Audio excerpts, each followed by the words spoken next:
Good afternoon, everybody. This is Patrick at Patrick Damore Golf Instruction.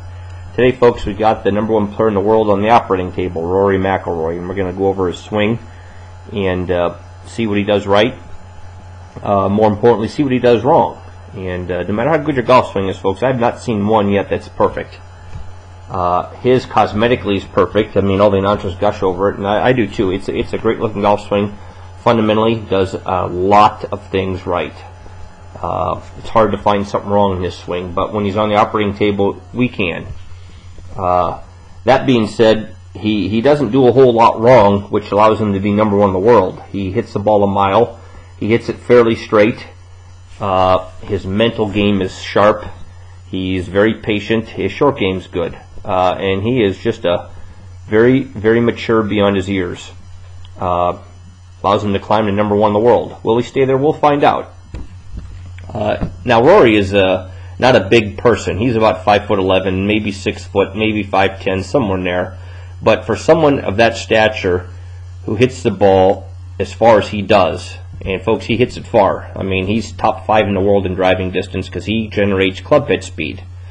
He generates club head speed with arc. He generates club head speed with lag, as you're about to see here into the golf ball. All this arc and lag maximizes your club head speed.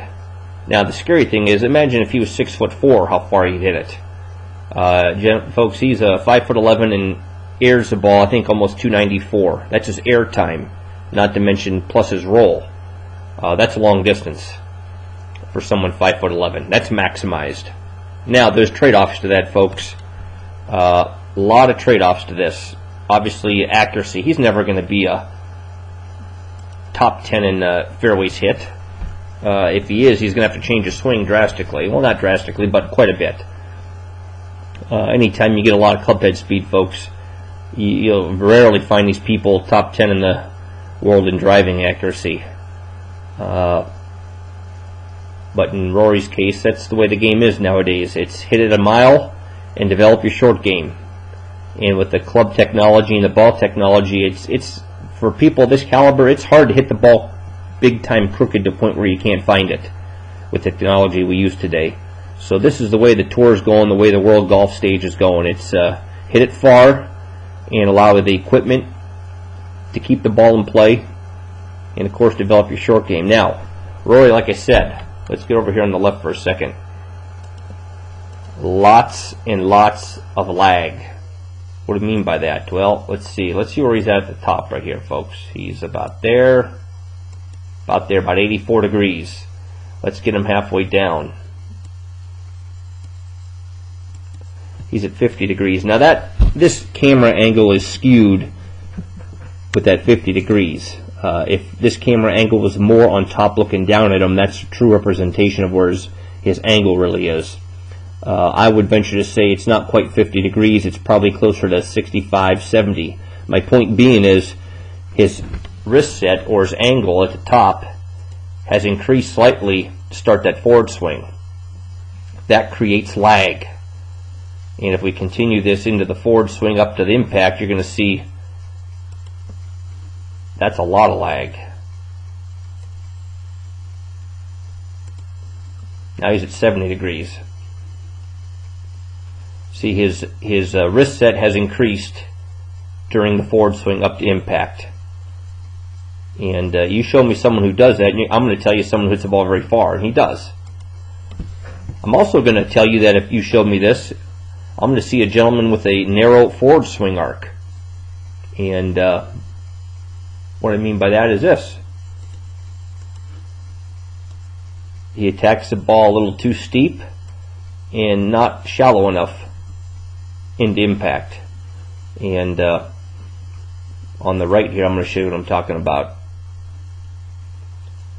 Golf club head attacks the ball a little too much from the inside instead of down the target line at impact. And I'm going to put a visual up here, folks, so you can see it plain as day. When I talk about the on-plane swing, arcs, shoulders, and shift, arcs, backswing arc and forward swing arc, are they similar? There's your backswing arc. Let's watch Rory on the forward swing. he comes underneath it to start off a little too much for my liking. That tells me his forward swing arc is pointing a little bit right of where you'd like it, and he makes up for it obviously with pretty good hand-eye coordination and impact. Club's attacking the ball from the inside like all tour pros do, but for my liking it's too far from the inside. It puts a premium on hand-eye coordination and manipulating the club face at impact. And again, your misses with that kind of action are going to be right with a fade or the sharp pull hook. And you've seen Rory do both under the gun at certain stages in his career at the wrong time. And that's just the nature of the beast, folks, with this kind of golf swing. His golf swing is very, very pretty. Keeps it on plane for the most part. Again, the forward swing arc is a little under plane, and he makes up for it with the hands at the bottom. See, he compresses down and under.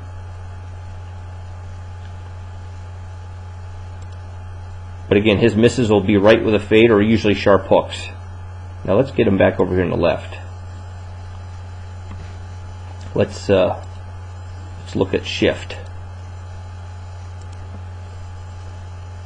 Again, arc, shoulder, shift. Ideally, folks, in the backswing, we'd like to see a wide swing arc. And of course, Rory does that about as well as anybody. We all know this. He's very wide. On the forward swing, if we can swing the club on arc very, very similar to that backswing arc, that forward swing arc would be wide as well. We're going to allow that club head to travel into the ball at a much shallower angle. When it travels into the ball shallower, we're expending our club head speed into the back of the ball towards the target instead of into the back of the ball towards the ground. And shallow is better. You're going to create the energy you create with the club head speed is directed towards the target instead of into the ground. More club head speed. Plus, you're not coming in as steep. You're going to have less spin. Now, obviously, ideally, we can't swing this wide. These diagrams are up there for just that, to show you obvious things. Don't get caught up in, well, he's still coming in narrow, yada, yada, yada. The diagrams are up there for one thing and one thing only, to show you the obvious. I try to point out the extremes to get my point across. What Rory does on the forward swing, let's pull these out, she gets a little narrow. That forward swing of his is a little narrow for my liking. Is it narrow enough where he's not a good player? Absolutely not. He is narrow enough to hit the ball a long ways. He's also narrow enough to hit the ball crooked more times than he'd like to admit, or more times under the gun than he needs to. Again, you see that late lag in a very steep or narrow angle into the golf ball. With the on-plane swing, I like to see that forward swing arc wider. Now, the difference between wide and narrow, folks, is very minute. You need a high-definition video camera, high shutter speed, and you might be able to see the difference. But the difference is extremely obvious with ball flight. And I'm going to get him at the top here. I'm going to explain exactly what I mean by narrow. Let's put a circle around his hands for a second, folks. When I have my students think about wide, I try to have this image intact. I try to keep the distance between his torso and his hands maximized. Okay? Basically, allow these hands to come out wider to start that forward swing arc instead of narrow. When this left hip gets active and takes off this way, start that forward swing arc, which as you can see his does, the hands at the top end up taking a shortcut to the golf ball. Now again, that's an exaggerated line, folks, but you understand what I'm getting at. If we can get these hands to travel a little wider on that forward swing versus narrow, we're going to widen out that forward swing arc. We're going to come in shallow. When you come in shallow versus steep, if we come in shallow, your margin of success at the bottom of the swing arc and the ability to hit the ball solid is greatly increased. If we come in steep, our timing has to be perfect to hit solid golf shots. Now, let's get Rory into impact here. Okay. Here's another thing I look at. When I see this, I know exactly this gentleman that I'm watching will be narrow on the forward swing arc. Let's look at his shoulder inclination at impact. About 30 degrees. Let's look at him at setup. About 18 degrees. So his shoulder inclination at setup and his shoulder inclination at impact are different.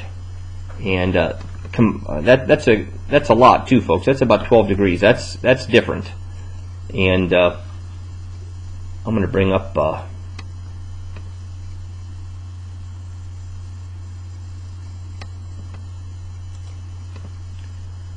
we're going to bring up another gentleman right here, which I'm sure you've seen. Where is the gentleman I want to watch? Bear with me, folks.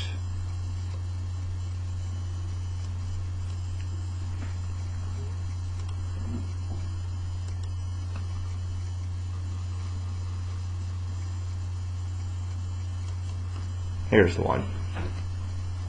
Gentleman on the right's James Hahn. Okay. Again, his shoulder inclination is about 17, 18 degrees. Let's look at him at impact. I won't even change the inclination, folks. I'm just going to change. As you can see, his shoulder inclination at impact in address hasn't changed much. That tells me I'm looking at someone who hits the ball pretty straight, or at the very least very consistent. Now, I've got one of Luke Donald in here, and I think Luke's a pretty good example as well. He's arguably one of the better iron strikers out there in the world. Let's look at his shoulder position at the set of about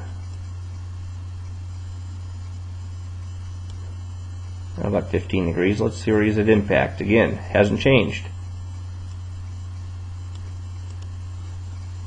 Let's look at Rory on the left here at impact. In Rory's case, I see a lot of angle with the upper body. Now granted, he's hitting a driver, so that's going to be a little different. In Luke's case, though, he's much more stacked on top of the ball instead of behind the ball. Luke's a little straighter here than Rory. Luke's also not a distance hitter like Rory is. Point being is Mr. McIlroy here, if he wants to achieve this superstar status, I think he's capable of. I think he's capable of winning 10 majors. I think he's going to have to change his forward swing a little bit. And who's to say he's not doing so already? I know the swing we're looking at now, this 2011 golf swing, is much better than it was in 2007, 2008, 2010. So he might be leaning towards this. But I think he can win 10 plus majors, but I think he has to, in my opinion, back off on the distance a touch and create a little bit more accurate ball strikes. Specifically when his timing is off, to eliminate that two-way miss as much as possible. And he hasn't done that yet. But I think you're going to see him do that more and more as we see him progress as a golfer. Now, he makes up for this inside, behind the body, downswing arc, if you will, with a very unique swing idiosyncrasy. Watch what he does on the forward swing here. Watch his hips. They come to a stop right there and allows his hands to pass through. That's something that's been talked about a little bit. I think his instructor's been trying to get him to not do that, but if you do change that, he's going to have to change something else in his golf swing to counteract that. His hips come to a complete stop on that forward swing. Let's get him through impact here. Right about there. I'm going to keep clicking this through, and you can see the angle of his hips hasn't moved much. Allows his hands to catch up and pass through. That's how he gets away with this inside approach into the golf ball, folks. And again, in my arcs, planes, shoulders, and shift, the on-plane swing, folks, he's a little too far inside instead of down the line at impact. And again, I think if you're going to see him become a superstar, which he already is, but I mean by 10 plus major superstar, or even approach taggers and jacks, he's going to have to change that a little bit. Nicklaus was a great striker of the golf ball. He had a one-way miss and had a lot of lag, but not as much lag as this young man has. And stops him right there. Now, let's look at shift. I'm a proponent of shifting the dynamic transfer of weight, folks. Shift the weight off the ball in the backswing and towards the target on the forward swing. Okay, there's your object, the golf ball. Let's watch him. He's already set up away from the target with his preset routine, which presets his weight transfer to the right. Now I'm going to get him to the top. I'm going to draw another line here. He has his center of gravity, if you will, I think is somewhere in here. That's a weight transfer, folks. He transfers his weight towards his back foot on the backswing. That's a weight shift. And I'm a proponent of this. When you can have that weight shift off the ball, like he does, that greatly encourages a wider swing arc on the backswing. Now, on the forward swing, what he doesn't do as much as I'd like to see him do, and I think he has to change this if he wants to, again, to become superstar status, is his torso, this part right here. Now let's get these other lines off, folks. Let's get them set up at the top. His torso.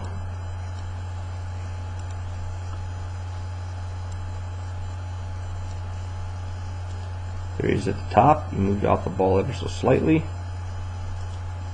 Downswing. Impact. He's working his way to the front. At this position right here in his golf swing, ideally this head position, if I were teaching this young man, would be a little bit more this way. And his whole entire spine would be a little bit more vertical. I know he's got quite an angle right there, but I would like to see him, instead of there, maybe here. If we can get more on top of the ball at impact, again, that's going to create a wider forward swing arc.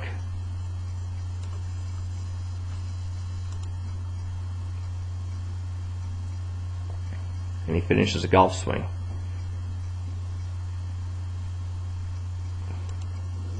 Now, one thing with the on-plane swing, what I like to see is I like to see head position, right shoulder, right hip, left foot, all in one spot. In Rory's case, he's still got the angle inclination here. I like to see more level shoulders and a much more vertical finish if it's possible right there. That's going to tell me and allow him to shift his weight to the target on the forward swing, to have a wider forward swing arc. Arcs, shoulders, and shift. Wide backswing arc, wide forward swing arc. Shift off the ball on the backswing allows you to transfer your weight to your right foot. Shift back towards the ball on the forward swing. Now we're going to get up on the right. We're going to get where's my models at here?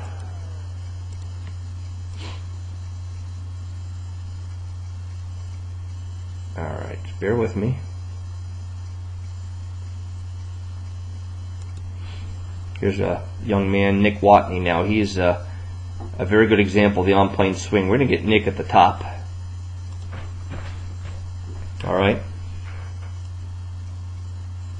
We're going to watch Nick progress through the forward swing. As you can see, his upper body has moved to the target. We'll get him at impact. Follow through all the way around. Much more level.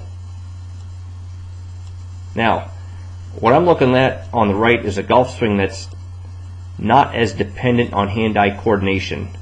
Alright? The golf swing on the right, Nick Watney's, is more geared to consistency, straighter shots. versus Rory McIlroy's. And folks will give me the, how can you say that, Patrick? Rory's number one? Well, of course he's number one. He's a talent. He's got great hand-eye coordination. He's a great short game. He's got a great mind. There's a lot more to being number one than having a pretty golf swing, folks. But the golf swing on the right is a swing that's going to hold up at the bottom of the swing arc with a lot less dependency on hand-eye coordination.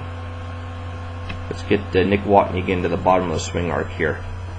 Now, you're going to see how vertical he is. I want you to see something, folks. Not a lot of reverse C in this position right here. Now let's go over to Rory. I ran into Rory's hitting a driver. I'm still seeing a lot of this. That tells me emphatically at the bottom of the swing arc that number one, Rory's is much more narrow and more dependent on hand-eye coordination, rotating the forearms and hands at impact to hit the ball straight.